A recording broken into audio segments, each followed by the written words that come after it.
If you're at all an outdoorsy person, you will no doubt have noticed that the clothes and equipment you buy to spend time outdoors often requires a sizable investment. And when they break, the idea of fixing them yourself might seem pretty daunting. Over the next 2 episodes, repair expert Rosanna from Snowdonia Gear Repair is talking us through the repairs you can tackle yourself at home so you can keep your favourite jacket or backpack in use for longer. Rosanna also advises on what to look for when buying outdoor gear in the first place and how to best care for those items to ensure they have a long and useful life. These episodes are packed with useful info and tips, so hang around a couple of minutes to get into it. Welcome to Check Your Thread, the podcast that will help you sew more sustainably. My name's Zoe and I'm obsessed with sewing. I've been blogging about it for over 16 years and I'm the creator and host of the popular handmade wardrobe challenge, Me Made May.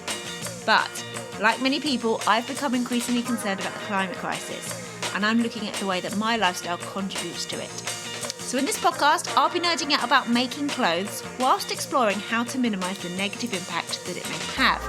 I really hope you'll join me on this journey. Hello, lovely listener. Are you doing okay today? So, turns out I was way off the mark about last week's episode, the one about habits to make laundry and garment care easy.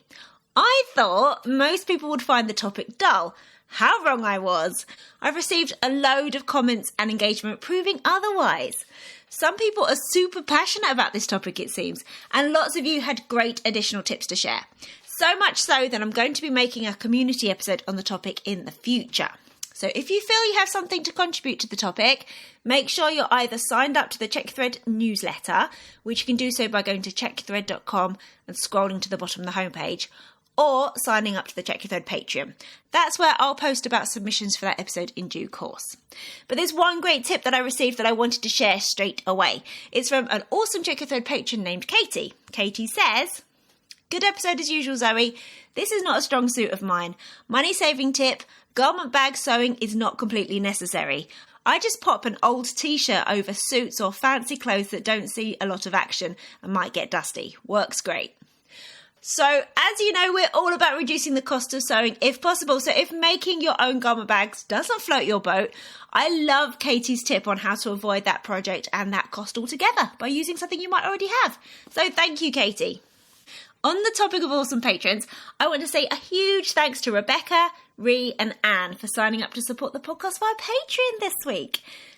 There is, of course, an endless amount of creators, writers, charities and non-profits out there that you could support who are all doing important work.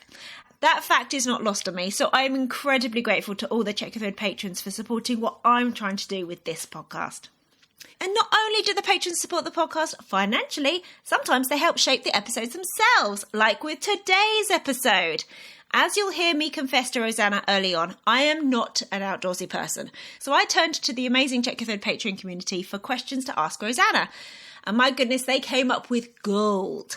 So enormous thanks to all the patrons who took the time to come up with these questions and lines of inquiry.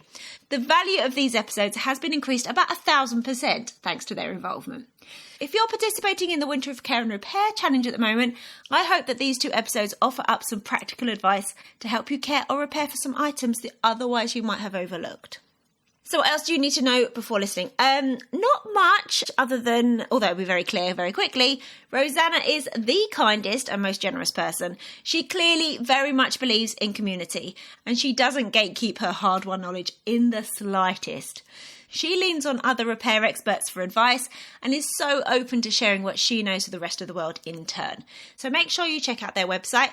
And if you're on Instagram, and I know that there are a lot of people who are probably very wisely jumping ship from Instagram these days, but if you are still on there, make sure you follow Snowdonia Gear Repair on there too. So until next week, take care of yourself, take care of your loved ones, take care of your outerwear, pop an old t-shirt over your out of season or lesser worn items to protect them, and enjoy! So hello Rosanna, thank you so much for talking to me today and for dealing with the tech issues that we've been experiencing. Thanks for but having me. hopefully it's all good. So you have been on the podcast in a way before, because I got to do a feed swap with the Garmology podcast where you had an amazing conversation with Nick from the Garmology podcast, and I got to share it with the listeners, which was so good. And ever since, I've been pretty desperate to talk to you for myself. So I'm really, really excited. First of all, I have to admit, I am the least outdoorsy person that you're ever going to meet. I was thinking about this. I didn't actually even own a rain jacket until I had kids, because then when I was pushing a pushchair, like I couldn't hold it. I know nothing about outdoor gear, but thankfully I have a crew of people behind me that do. So we'll get there. But despite my lack of knowledge about this kind of stuff, or maybe because of it, like I'm pretty obsessed with your business and the way that you serve the outdoorsy community. So I'm so grateful that you're coming onto the podcast to explore this topic for us even more. So thank you. Thank you. Thanks for having me.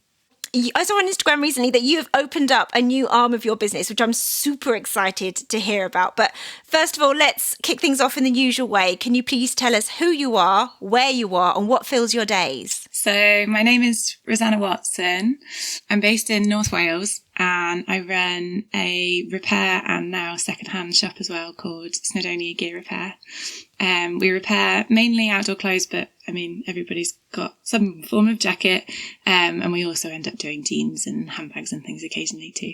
Oh, interesting. Right. So, as I say, you were on the podcast previously through the feed swap, but that was like over a year ago now. So how long has Snowdonia Gear Repair actually been going at this point? So the business is about 2.5 years old. And we've basically just been through a bit of a major growth phase. This time last year, I was in a leaky industrial unit on my own. And now we're in an old school, which we've done up. And we've got 2 staff, and my partner's joined the business as well. So, oh, wow. Yeah, we're not planning on doing anything crazy next. So you're in an old school, did you say? Yeah. It's lovely. It's got really big windows, and a few of our customers actually went to school there, which is really cool. Oh, that's amazing. Oh, wow. I saw on your website that you have some staff members now. I'm sure you didn't refer to them in the previous thing. So that's really exciting. Yeah. So what roles do they take on in the business? So like every first staff members in a small business, kind of everything. They've held paintbrushes, figured out booking systems and things, but they're predominantly repairs. One of them trained in fashion design and knitwear design. So she's sort of lead sew, and then the other one is just fantastic with people. So she's sort of customer service. And they're both much better at tech than me. So she sort of set up the card machine and all that kind of stuff. And then we do tend to do quite a lot of brainstorming together. So yeah, it's not them sort of sewing and me making the decisions at all. It's me coming out of the office and going, what do we think of this? That must be really nice to have a crew that you can turn to when you're like, oh, no. Yeah, definitely. So does that extend to the repairs themselves? Like, do you kind of crowdsource approaches when something is a bit kind of complicated or something new you haven't seen before? Yeah, definitely. Because I hadn't done this job for that long before hiring them. It wasn't like joining a factory where there's a process for everything. So literally at the moment, we're in the middle of writing an operations manual, which includes a kind of how to approach the most common repairs. We've come up with a system. This is very new. This is like the last few weeks, called the fuzzle process, which is basically where you're like confused or stuck, but we didn't want to use anything too negative. So it's just called a fuzzle, which makes it not terrifying at all. So like you've taken apart this jacket and you don't know how to put it back together again, and you're freaking out because the customer's coming tomorrow. So you put it on a little rail, and that's the fuzzle rail. And then the chief inspector, which at the moment is me, comes along and has a look at it. And then the original sewer and the inspector have a talk about it. And if they can't figure it out, everybody else comes and joins in. And then we sort of try to have a habit of recording what's come up. So whether it's the person who freaked out, or usually that's not the case. Usually it's the process. So the way we've done it, the way we normally do it doesn't work for this particular item because there's a popper in a place that means we can't unpick it or something. Sometimes it's the machine. So actually something's wrong with the piece of machinery. Sometimes it's the layout of the workshop. So we're sort of trying to take note of when we get stuck. So it's very much a crowdsourcing, hive mind that's a big undertaking then, like really kind of streamlining everything and improving everything. Yeah. It's just such a range of stuff that do. As soon as you think you've mastered something, another thing comes in and they've changed the design, or Interesting. So am I right in thinking that you have repairs both through people walking in and bring them, and also via post? Yeah, for individual customers, we have post, walk in, and we also collect from two of the outdoor shops. Cool. Two outdoor shops, same brand, Joe Brown's, pretty heritage brand in North Wales. We collect from them on a Monday and drop off as well. So if someone's literally in the mountains and breaks something, they can drop it there. Oh, amazing. And then we also do some for brands as well, like white label repairs. And then we do some for the outdoor schools as well, which is nice because we pick up, we had a really big batch of tents for a DV provider, which is like repeats, which is great for us because we know what we're doing. No fuzzles. No fuzzles. You handle the fuzzles on day one. So how does the proportion generally work? You know, where are the majority of the repairs coming from out of all of those? I'd say probably 50% are local people coming to us or to one of the shops. And then maybe the rest, 25% is postals and 25% is like outdoor schools and brands. So very much people coming in the door, which is quite nice because it's much easier to, have a chat. Yeah, and kind of generate a sense of community as well. Yeah. Somebody told us, I think it was last week, that since we've been open, she's only bought one new piece of clothing, which she didn't already own. And she was like, I just love coming here. It's just nice to have a chat and a check-in. So that's so nice. And so what kind of things are you seeing the most of at the moment? Like, you know, like over time, can you see, I mean, I know you're not being open for like a million years, but like over time, do you see that there's like, oh, this particular repair is quite popular at the moment, or is coming, or this particular failing, I guess, is coming through a lot at the moment? Does it change? Have you seen any kind of development? Yeah, definitely. Even in the time I've been doing it. So I worked for another company doing this for a little while. So I think I've got 4 or 5 years now at this point of looking at outdoor gear. Our most common repair is definitely zips, and that's still as common. I think possibly even more common because they're getting smaller. So you can line up jackets in zip size order, and you'd be lining them up in age order. So you'll see the really old zips. I've got one of my mum's ones that she bought in the 80s, and that's got a size 8 zip on it. Something from the 90s or 2000s would have a size 5, and now it's got a size 3. So when you say the size, is that in millimetres the width of the teeth? Yeah, exactly. Yeah. So if you want to find out the size, you can either try and do it with a ruler, or you can flip the slider over, and if it's a YKK zip, it will say 3, 5 on the back. Oh, I now need to go and check that. Interesting. So sorry, is that the width of like a tooth, or the teeth when it's zipped up? The teeth when it's zipped up. Right. Yeah. Are you able to source new zips in a range of the sizes that you might require? That has been the single biggest headache of this business. Oh. Okay. So we've just put in an order now. We're finally big enough with YKK. We spent £3,000 on zips because their minimum order is 100 per size per colour. So, it's scary numbers. But we got a lot of zips now. Well, I'm not going to run out for a while. Oh, amazing. Do you ever then put thicker zips or the wider zips in a jacket that's a newer jacket that previously had a thinner one? Yeah. So we have a standard of, we usually put on a size 5 unless someone's requested something thin. Right. It's actually easier to get hold of the thicker zips because I have a bit of a theory that when we were making gear in the UK, somebody was getting a container in and then just giving a couple boxes to the fabric shop and selling that on to just, I guess get some, I don't know how the system works, but this is my guess that somebody's bought a bunch like we've done. I've sold 20 of the 100 to another repairer just to help recoup some of the money immediately. And so all of the fabric shops would have been stocked with what people were using. And then as soon as we started offshoring, all of those spare trims just kicked around in China and never came here. So it's really hard to get hold of the more modern stuff. But if you want a vintage looking zip, it's really easy to get hold of. So, it's actually easier to buy a size 5 than it is a size 3 as well, which is good. Where are the YKK or zips made? They're made all over. If you flip over the slider to look at the size, sometimes there's a little letter, and that little letter tells you where it's been made. So the T is for Turkey, I believe, and then there's a Z, which is somewhere else in China, and a C, I think, and an R. I can't remember where they all link up. Oh, interesting. But there's a mix of China, and a surprising amount are made in Turkey. Oh, fascinating. Yeah.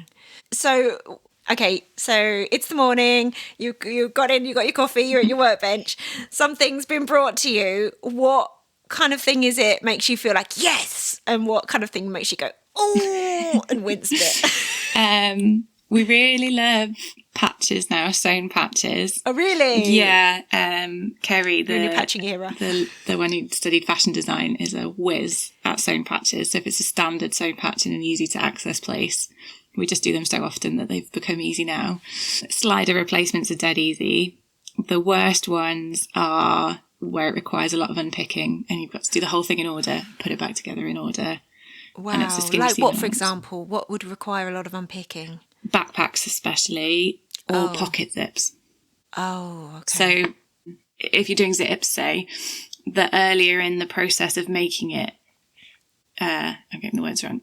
In the order of construction? Yeah. You want the zip to have been put in as late as possible because then it's easy to access. So if it's the first thing you put in, like on a backpack, and then you sewed on the pocket, then you sewed on the webbing, then you sewed on the straps, yeah, we've got to go back a long way. Absolutely. It's kind of like jeans, isn't it? When the jeans zip goes, often that's one of the first things that's put in, isn't it? Yeah. I feel your pain. So I had a question that came to me this morning, actually. So as I say, I'm not an outdoorsy person, but like you are and you interact with a lot. Do you feel that like the desire to kind of protect the global outdoors like is a real conscious motivator for your customers, or is it more kind of financial, do you think? In terms of being eco-friendly? Like is it like is there a lot of kind of motivation to get their things fixed for like with the environment in mind, or is it more kind of like I spent a lot of money on this jacket and it fits me and I don't want it to die? A mix of both. I worked in an outdoor shop and we had a lecture and the guy said it was about why do people buy stuff. So this was as a salesperson in a shop. And the number one thing was like colour. That's why people buy a jacket. And the number two thing was fit. And like right down on number 5 was because it's eco-friendly. So basically saying, even if they say they care, they don't really care. And I stood there with this idea of this workshop being like, oh God, I'm going to have to do really funky colours. And I don't think that's true at all. Obviously, we've got a struggle sometimes if someone's bought it for £25 and it's going to cost 28 to get it fixed. And at that moment, we'll say, being honest, it's probably going to be over 25 to fix it. Up to you what you want to do and how much you want to spend. And I really try not to put that pressure on people that you've got to be eco-friendly even if you can't afford it. No, it's fine. We understand not everyone can afford everything. And I'm amazed how often people say, oh no, I'd like to fix it. I don't want to put it in the bin.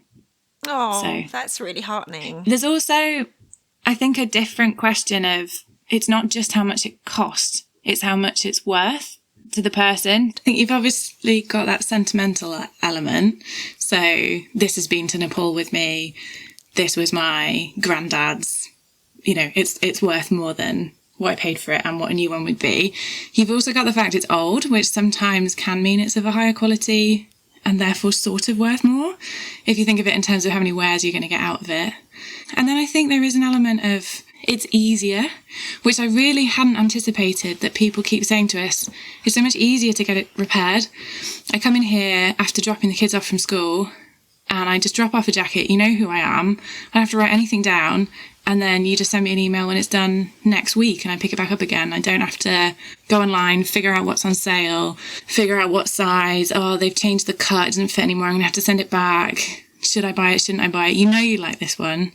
You just drop it off, pay a bit, have a nice chat, go home. So, yeah. Oh, that's really good. That's really heartening to hear, actually. Yeah. I think it's an easy decision. Like, you know you like the thing and you know you want to spend money there. So in a world where we have 101 decisions a day and we're trying to balance being a good person with having enough time, with doing a good job, with spending enough time with your family, with supporting the right cause, not saying the wrong thing. Okay, I just drop it off. I just pay a bit of money and I can go home conscience free, conscience clear. So yeah, I can see that actually. Yeah, it's like, oh, that's that's like I've gone to the post office rather than like, Yeah, oh God, yeah. here's a natural, massive kind of like research operation to Yeah, find something exactly. suitable. Should I be buying something PFC free or, yeah. I think people like easy environmental decisions. True. Yeah. True. This is an easy one. It's good. Yeah. So, obviously, you are just but one business. You can't repair every outdoor item that's broken or torn or what have you. And also, this is obviously a podcast about home sewing. So, I would love to pick your brains about some of the repairs that those of us with access to a machine can do ourselves. And also, like as we've discussed, like, outdoor gear can be super expensive, and more often than not, the materials they're made for are not biodegradable, are they? So for so many reasons, we want to be keeping things in use for as long as possible. Yeah. So as I said, I didn't know anything about outdoor gear, but I really didn't want to squander the opportunity to talk to you. So I put out a post on the Check Your Third Patreon feed to see if any of those lovely patrons had anything to ask. And my goodness, so many amazing questions. So I'm basically going to be a conduit for the amazing questions and insightful things that they've asked, if that's okay with you. Yeah, absolutely. I love answering questions. Yay! So I've roughly batched these into themes. So let's start with talking about like the viability of home repairs. So this is like super broad and a bit vague, but do you have any words of guidance on like what kind of types of repairs could be tackled using a home sewing machine ourselves, as opposed to when it's best to send it to a professional with like industrial machinery and maybe more specialist knowledge? Yeah, definitely. So I think first, just to make a point that you don't need a sewing machine for a lot of outdoor gear repairs. Oh, good point. Especially zips. There's a load of tricks if you YouTube is your friend, as always. Sometimes what happens with zip sliders is they start to spread and you can just jiggy them back together with a pair of pliers. Oh, cool. To replace the zip slider, you might also not ever need to sew or even just hand sew. And heat patches are a great one for anything that's waterproof or down-filled that you might be a bit scared to bring near a sewing machine. What's a heat patch? Basically a sticky patch, but for a jacket. So if you look at Gear Aid online, make some great ones where hopefully by the time this airs, we'll have some stock on the website. That's the plan. It's stocked in nearly all outdoor shops or on Amazon or wherever. And you've basically got a bit of tape and you put it on, and then you can either use an iron or just a hairdryer just to help the glue set. Oh, cool. That's a really good way to repair like a tiny tear in something that, might be quite expensive, because another element is finding the right fabric, which can be quite tricky. So, and draw cords as well. Like if elastic's gone, often you can do that with a needle and thread. So there's a lot you can do without a sewing machine at all. Amazing point. And I think for using a home machine, essentially you can do anything that isn't too thick for the machine to go through, which you'll find out when you snap the needle, or too thin, because when an industrial sewing machine, when the needle goes down, it flies down with obviously more force behind it. So it's going to be easier to puncture a clean hole in lightweight or very finely woven fabric, which a lot of outdoor gear will be. Rather than catching on the threads. Yeah. So if it's that kind of insulated jacket or tent where you can almost see your hand behind it, that might be a case where you want to hand it into someone. But most outdoor gear repairers, or most repairers, don't really mind giving a bit of advice. So people often, I always ask someone to send me a photo. So if there's something you're not sure about, you can always send a picture to us or someone else who's used to repairing this stuff and say, is it too risky for me to try this, or can I give it a go? But yeah, I always encourage people to have a go themselves. For like home repairs, there's not that much difference between a domestic and an industrial. It's really like, it's when you're using it for a whole day. Domestic machines, the lifetime hours on them are, compared to an industrial machine, are ridiculously small. Right. So you can't be expecting to run a business long term on a domestic machine and expect it to last. I broke my domestic machine 3 times in the space of 3 months around Christmas when I was running my Etsy shop. The industrial machines, that doesn't happen. They're just meant to be used every day. Yeah. And it's much easier to get like a consistent stitch. But if it's one patch on one jacket, there's no reason not to try. Oh, amazing. So Rian asked an excellent question related to this.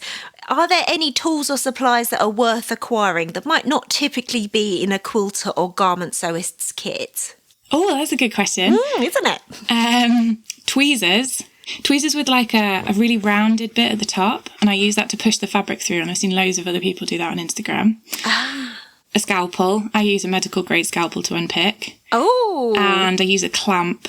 We use clamps on the sewing machines to hold the thing that you're unpicking, which also makes it easier to not stab yourself with the scalpel, which is a hazard. Fascinating. Yeah. Okay. Right. So what kind of clamp? You can get like a normal wood clamp, but you can get like a tiny version. Oh, cute. Okay. Yeah, I just found them. Oh, God, I think it might have been a little find. On the middle aisle. Yeah. Oh, and another one, some people might have already done this, but a vlogging light where it's got that round light. Yeah. Yeah, I find they're great because you can look through the hole, obviously, to see what you're working on. And if it's got a phone clamp, okay, obviously, if you want to film yourself sewing, that's great. But also if you're following like a YouTube tutorial, being able to bring the phone really close to what you're working on, that's really useful. Oh, my goodness. These are such good tips. Thank you. Okay, so very specific question from Fiona. Fiona has a tent with both ends of the zip that have rusted together. They've been putting off mending it for several years because they're not sure how to sew the new zip in with a normal machine. Any tips? Okay, so I'm guessing the slider's involved, otherwise it wouldn't still be holding together. So this is where it might be worth trying a slider replacement. Okay. If you want to crack an old zip off, if it's either rusted on or soldered on, if you put the slider on an anvil or a block of wood or something hard, and then just give it a tap with a hammer, sometimes it'll crack open. Or crunch it with pliers, just make sure to not damage the zip around it. Oh, get the slider off. Yeah, and then try and get another one. Keep the old one or take photos of it before you smash it to pieces so that you can try and get the replacement size, which could be an issue. I've just ordered 100, so drop me an email. Rosanna can hook you up. I can hook you up with a slider. If it's the whole zip, I recently did my mum's tent, which I'd been putting off for years because I was terrified of it. Hard relate to Fiona. Yeah. If the zip's still done up, that's really handy. Before you unpick it, put a bunch of chalk marks everywhere so that you basically take off the old zip, you'll unpick it just like you'd unpick anything, and then line the new zip up on the old zip and transfer your chalk marks over. One of the hardest things to do is get the new zip and the old zip to go back in the same way because things will have stretched over time. And also the zip tape is a very different stretch to the fabric that you're working with. Yeah. So I definitely recommend, that's my number one tip, is mark the whole thing up, unpick it really gently. And then if you get stuck, you can always send it into someone ready unpicked. Right, yeah. So one step at a time, try and unpick it first, mark it all up. Be really careful when you're unpicking it. Do it slow. Don't do it in front of the TV. Concentrate. We're all tempted to unpick in front of the telly. Yeah, you can listen to podcasts. Audio's fine. Yeah. Look at what you're doing. If there's tape on it, you can remove the tape with an iron. Just put a bit of greaseproof paper down and get the iron really low as you can go, and just tiny bit of heat, lift it back up again. Oh. But sometimes you can actually cut the old seam tape with a seam ripper. That might be easier than having to try and peel it off. If it is seam taped, if it's an old tent, it might not be. Oh, amazing. Isabel's expanded on this whole kind of theme a little bit by saying, given the common failures of outdoor gear, what can we look for when buying these items initially, like to avoid failures? And are there certain brands that are known for breaking, or does choosing like a fabric like Gore-Tex mean a better product? Like what are things that you could look out for, do you think, when actually purchasing a garment initially? Yeah, really, really good question. Thank you, Isabel. Brands wise, it does vary per product. So it's not fair to just call one brand good quality. Patagonia stuff does. They make mistakes. Stuff fails. Also, sometimes it's just designed to be super lightweight, so you can't be expecting to treat it in a rugged way. For looking whether something's going to break, if people aren't already on it, there's a Facebook group called Outdoor Gear Advice. And if you put in, I'm not going to get product name right, but mountain equipment, Atom X5, anybody got any experience with this, you'll get some really honest feedback. Oh, cool. And on Instagram, go through the comments, because occasionally you'll find Arc'teryx are a great one. You go on their Instagram, there's a load of people underneath being like, this is amazing, this is so cool, wow, I love Arc'teryx. And then a load of comments being like, my seam tape's failed. excuse me, my seam tape's failed. Why is my seam tape failed? Right. So some research before you buy anything, like do a bit of research. Yeah. Have a look for the honest. Don't look at the marketing. Look at what the customers are saying.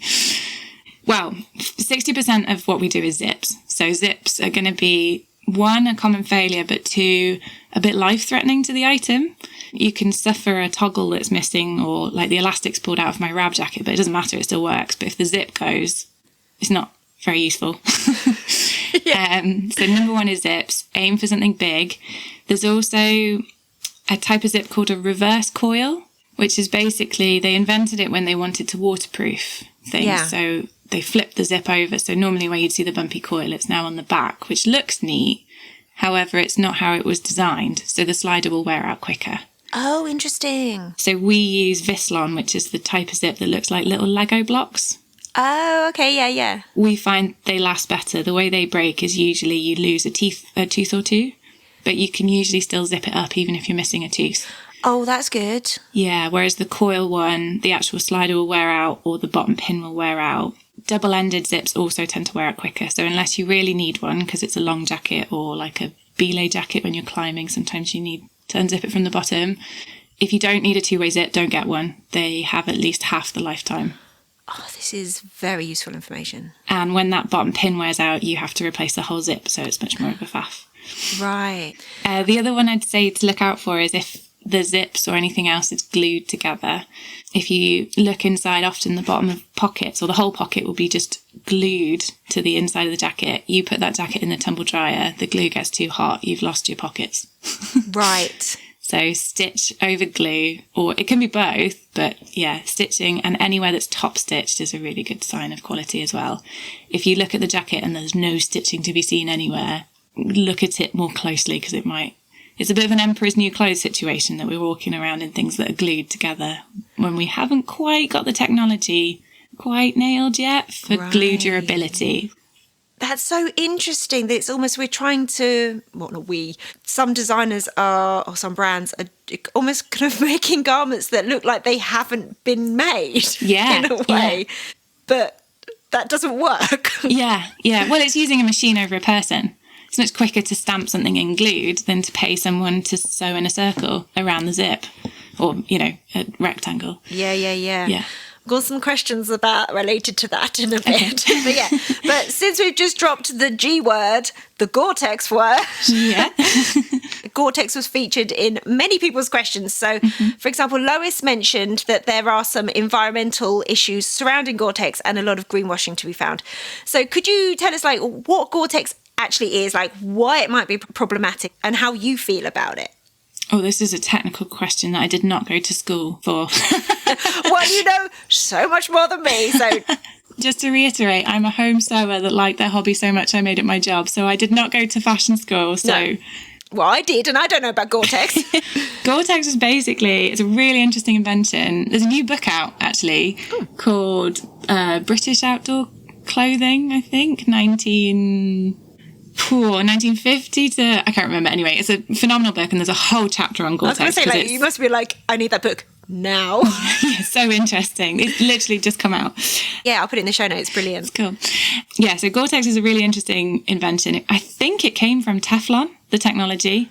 It was one of those byproduct inventions. They figured out how to stretch plastic in such a crazy way that it made this breathable but waterproof fabric. Right. But Gore-Tex is also a bit like Merino. It's got this history of having a fantastic marketing team behind it. So if you look up anything from Chris Townsend, who's the guy who started Carrymore, I think it's him, he's got loads of articles and discussion points on why Gore-Tex works, but why it doesn't. This whole idea that you put this jacket on. So before you would have put a bin bag on and walked up a hill and halfway up the hill started sweating, got really hot, unzipped the jacket but not taken it off, got to the top of the hill, sat down to eat your sandwiches, zip is open, a bit of wind goes in and you're covered in sweat. So of course you start to get really cold.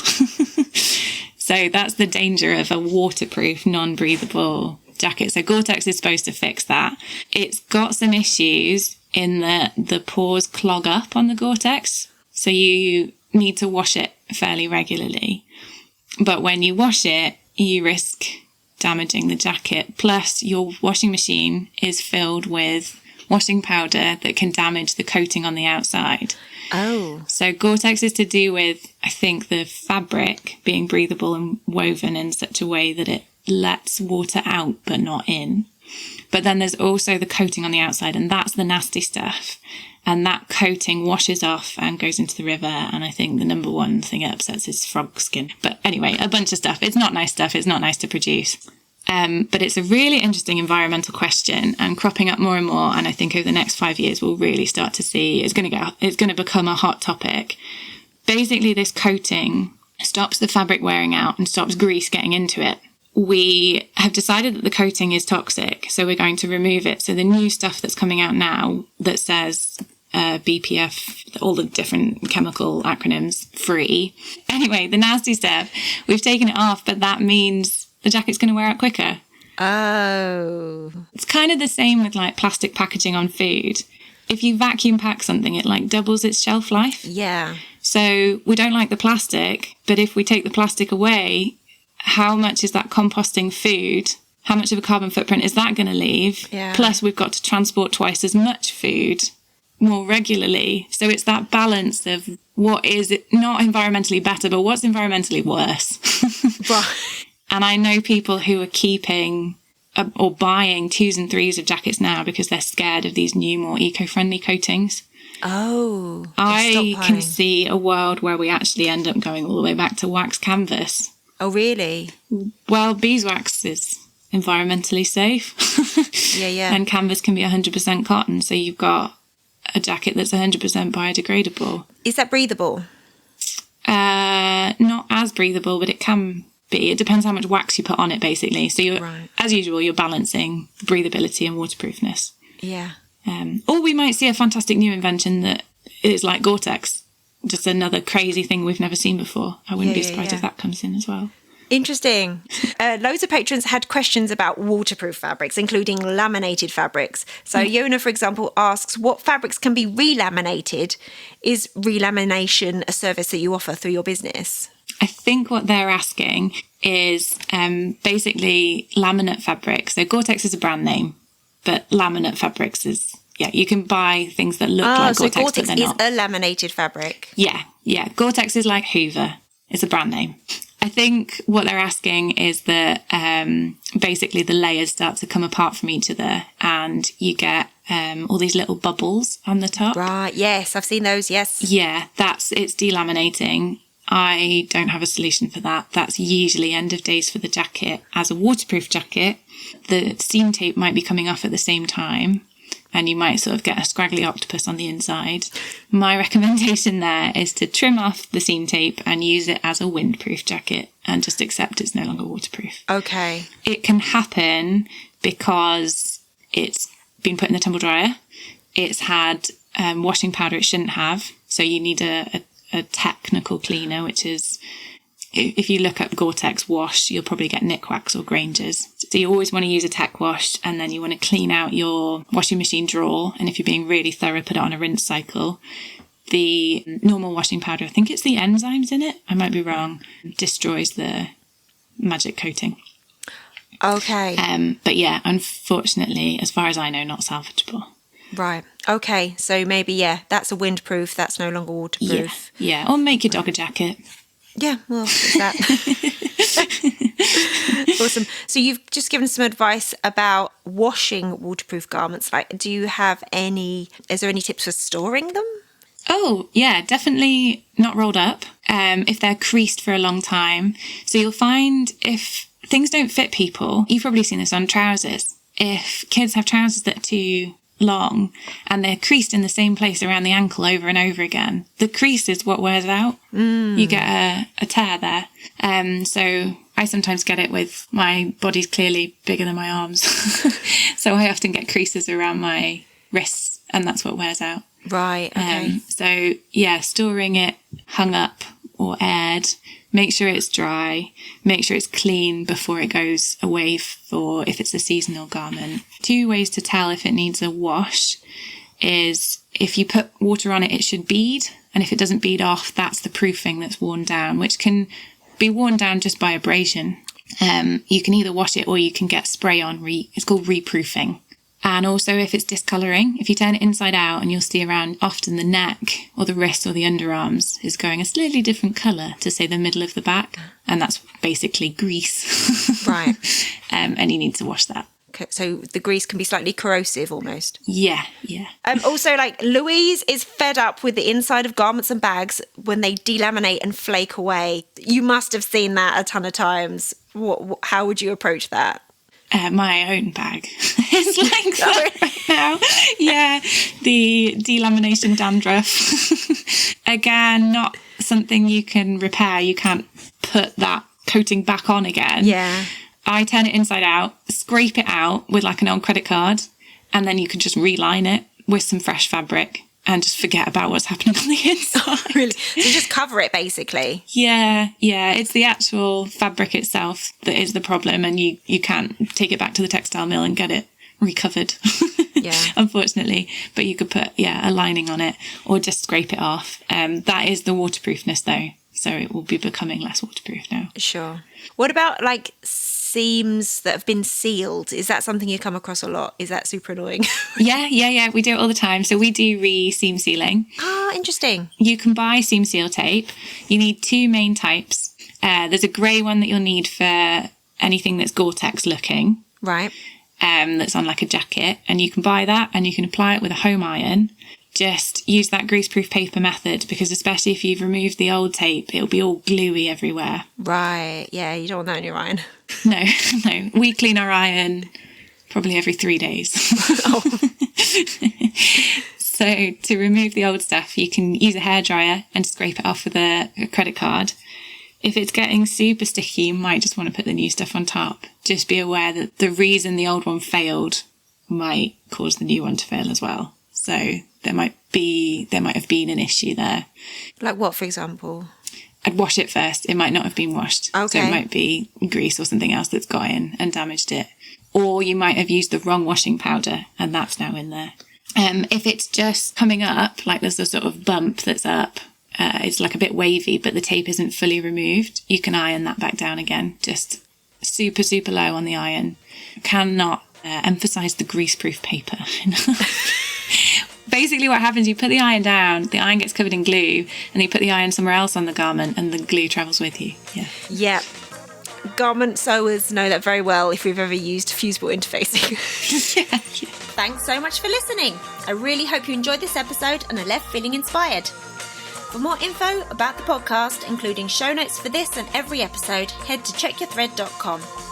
I'd love to hear from you, so if you have any comments, questions or ideas for future episodes, please get in touch by emailing zoe@checkyourthread.com or find me on Instagram @checkyourthread. Massive thanks to Patrick Potter for production support, to Sylvia Seller for the awesome logo design, and to Simon at Palm Skin Productions for the music. This ad-free podcast would not be possible without listener support, so if you feel you are able, please consider signing up to the Check Your Thread Patreon. For the equivalent of buying me a coffee each month, you'll be making it possible to continue producing regular episodes. Links can be found in the show notes and on the website checkyourthread.com. I hope you'll listen again next week. Until then, take care. Bye!